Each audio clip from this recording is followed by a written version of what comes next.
Hello students, welcome back to Mediconism. तो कैसे हैं आप सब? आई होप अच्छे होंगे, बहुत ज़्यादा अच्छे होंगे। तो हम अपना बायोकेमिस्ट्री पढ़ रहे थे। बायोकेमिस्ट्री में नेक्स्ट टॉपिक लेके चलना है, ठीक है ना। तो बीच में थोड़ी कुछ प्रॉब्लम की वजह से वीडियो थोड़ा लेट डाल रहा हूँ मैं, तो उसके लिए सॉरी। बाकी अब ऐसी ही कोशिश करेंगे कि वीडियोस को कंटिन्यू रखें, ठीक है ना। तो टॉपिक हमारा क्या चल रहा है? प्रोटीन्स चल रहा है, अमाइनो एसिड चल रहे हैं केमिस्ट्री में। तो अब हमें देखना है उसमें अमाइनो एसिड की प्रॉपर्टीज के बाद हम क्या देखते हैं कि चैप्टर की रिएक्शंस देखते हैं। तो ठीक है, अब हम क्या देखेंगे?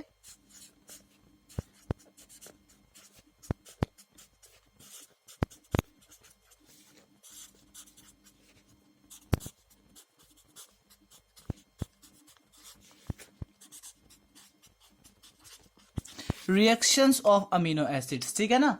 क्या देखना है हमें अब चैप्टर में? अपने अमीनो एसिड्स की रिएक्शंस देखनी है, ठीक है।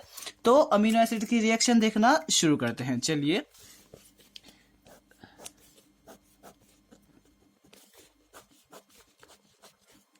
ठीक है ना, अमीनो एसिड्स की रिएक्शन देखनी हम। तो चलिए, हाँ, अमीनो एसिड्स की रिएक्शंस देखते हैं। तो अमीनो एसिड्स की जो रिएक्शन है वो अमीनो एसिड के स्ट्रक्चर के बेस पे कैसा होता है? अमीनो एसिड का स्ट्रक्चर आर, एक का अल्फा कार्बन, एक अल्फा हाइड्रोजन, उसके ऊपर क्या होगा आपका NH2, लेकिन क्या बन जाएगा वाटर में प्रोटॉन एक्सेप्ट करने के बाद NH3। यहाँ पे COO होगा तो H, लेकिन प्रोटॉन लूज करी क्या बन जाएगा? COO minus. ठीक है ना, इतना बेसिक सा स्ट्रक्चर ये एक अमीनो एसिड का स्ट्रक्चर है। तो स्ट्रक्चर तो इतना सा है, लेकिन इसके बाद अब हमें क्या देखना है? इसके बाद हमें तो क्या करना है? हमें इसमें देखना है अमीनो एसिड के स्ट्रक्चर के बेस पे। अब अमीनो एसिड में स्ट्रक्चर में जो सबसे पहले हम देखेंगे वो प्रॉपर्टी किसकी देखेंगे? इस कार्बोक्सिल ग्रुप की सबसे पहली प्रॉपर्टी किसकी देखेंगे? कार्बोक्सिल ग्रुप की, ठीक है ना। दूसरी प्रॉपर्टीज हम देखेंगे इस अमाइनो ग्रुप की, दूसरी इसकी देखेंगे कि ये अमाइनो ग्रुप की कौन सी प्रॉपर्टी दिखा रहा है, और थर्ड हम देखेंगे इस साइड चेन की। तो बेसिकली 3 टाइप की रिएक्शंस हमें देखनी है इसमें अमीनो एसिड में। पहली कार्बोक्सिल ग्रुप की, दूसरी अमीनो की, और तीसरी साइड चेन की, ठीक है। तो पहली शुरू करते हैं। सबसे पहली है due to carboxyl group.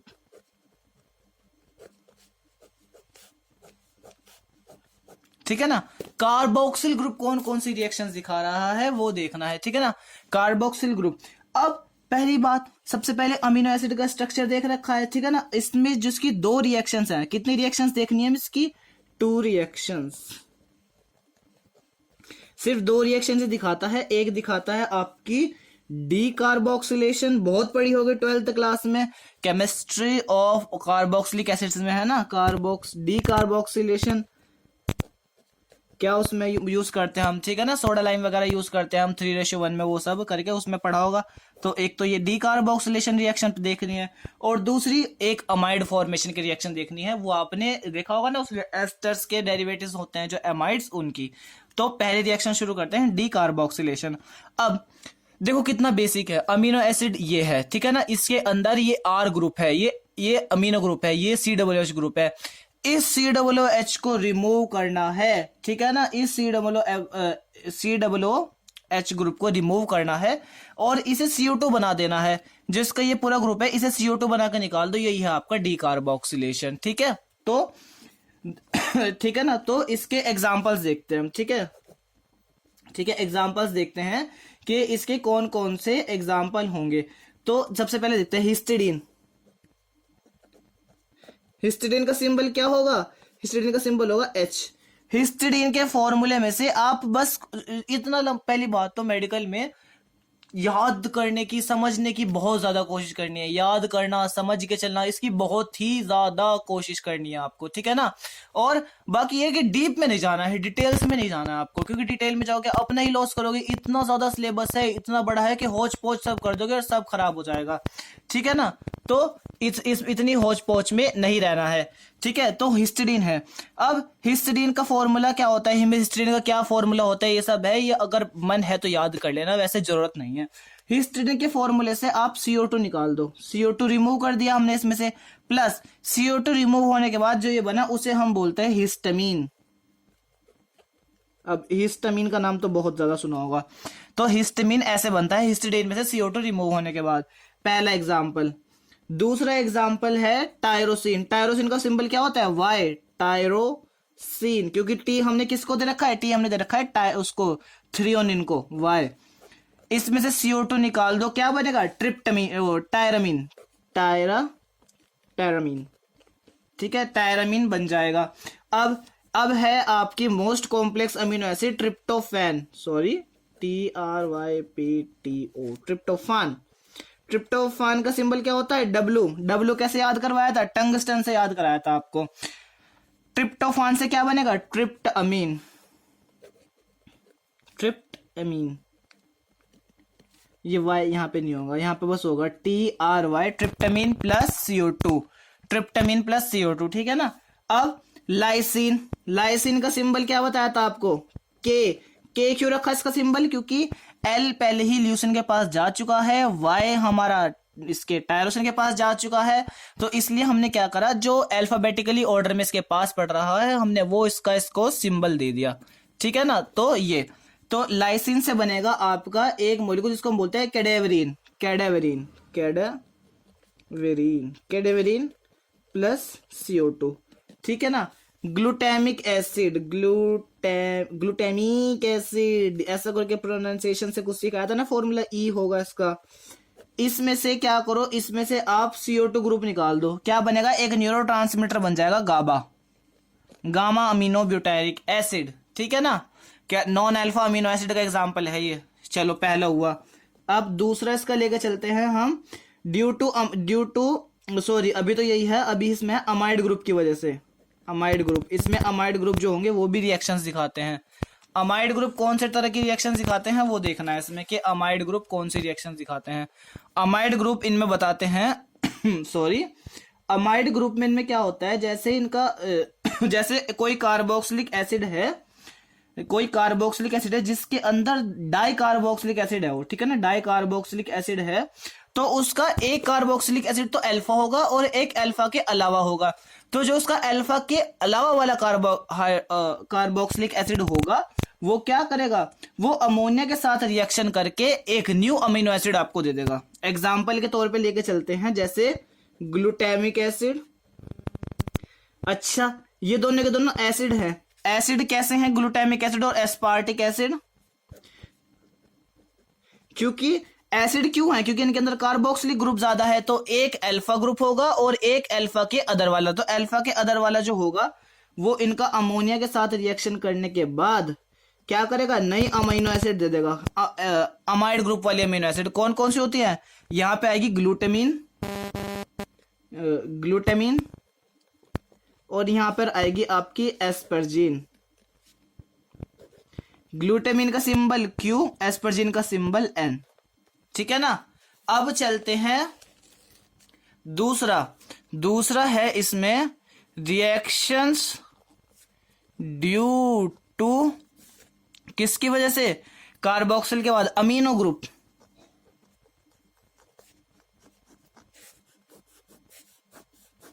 Reactions due to amino group, इसमें ये देखो, सबसे पहला बार बार सुनोगे आप, ट्रांसएमिनेशन, ठीक है, ट्रांसएमिनेशन। इसको इजी वे में लेके चलते हैं। सबसे पहले एक अमीनो एसिड है ये RC, एक्वा सोल्यूशन में है तो NH3 प्लस, COO नेगेटिव और H, ठीक है। ये एक अमीनो एसिड है और यहां पे एक एग्जांपल ले लो, सिंपल एक कीटो एसिड, ठीक है ना। बस कुछ नहीं होना है इसमें, कुछ भी नहीं होना है, बस ये अमीनो ग्रुप कीटो एसिड के पास चला जाना है। तो अमीनो ग्रुप एक तरीके से ये सोचो, एक ढांचा है जिसके अंदर बस एक अमीन की कमी है और वो फिर एक अमीनो एसिड बन। ऐसे एग्जांपल ऐसे लो, this is just a amino acid वो लैक्स एमीन ग्रुप।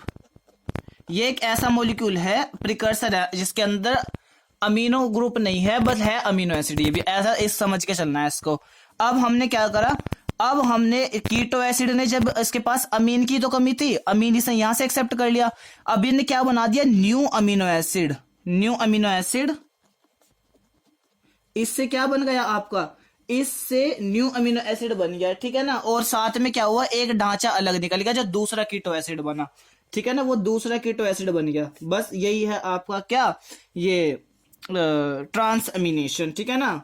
ठीक है, चलिए दूसरा इसमें देखते, एक बार वो करते हैं, इसको दोबारा समझते हैं, ठीक है ना। दोबारा समझने की कोशिश करते हैं इसको, कि इसमें क्या होता है कि एक अल्फा अमीनो एसिड अपना अमीनो ग्रुप दूसरी अल्फा कीटो एसिड को देके एक नई अमीनो एसिड बना देती है, ठीक है ना। और साथ में क्या होगा, एक वेस्ट कीटो एसिड भी निकलेगा साथ में इसकी वजह से, ठीक है। तो यही है ट्रांसअमीनेशन।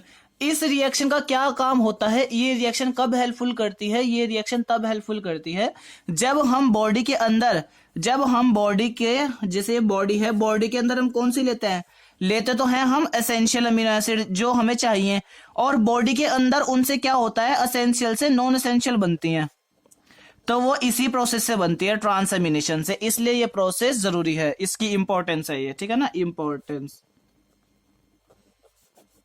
ठीक है। चलिए दूसरी रिएक्शन देखते हैं इसकी ऑक्सीडेटिव डीएमिनेशन।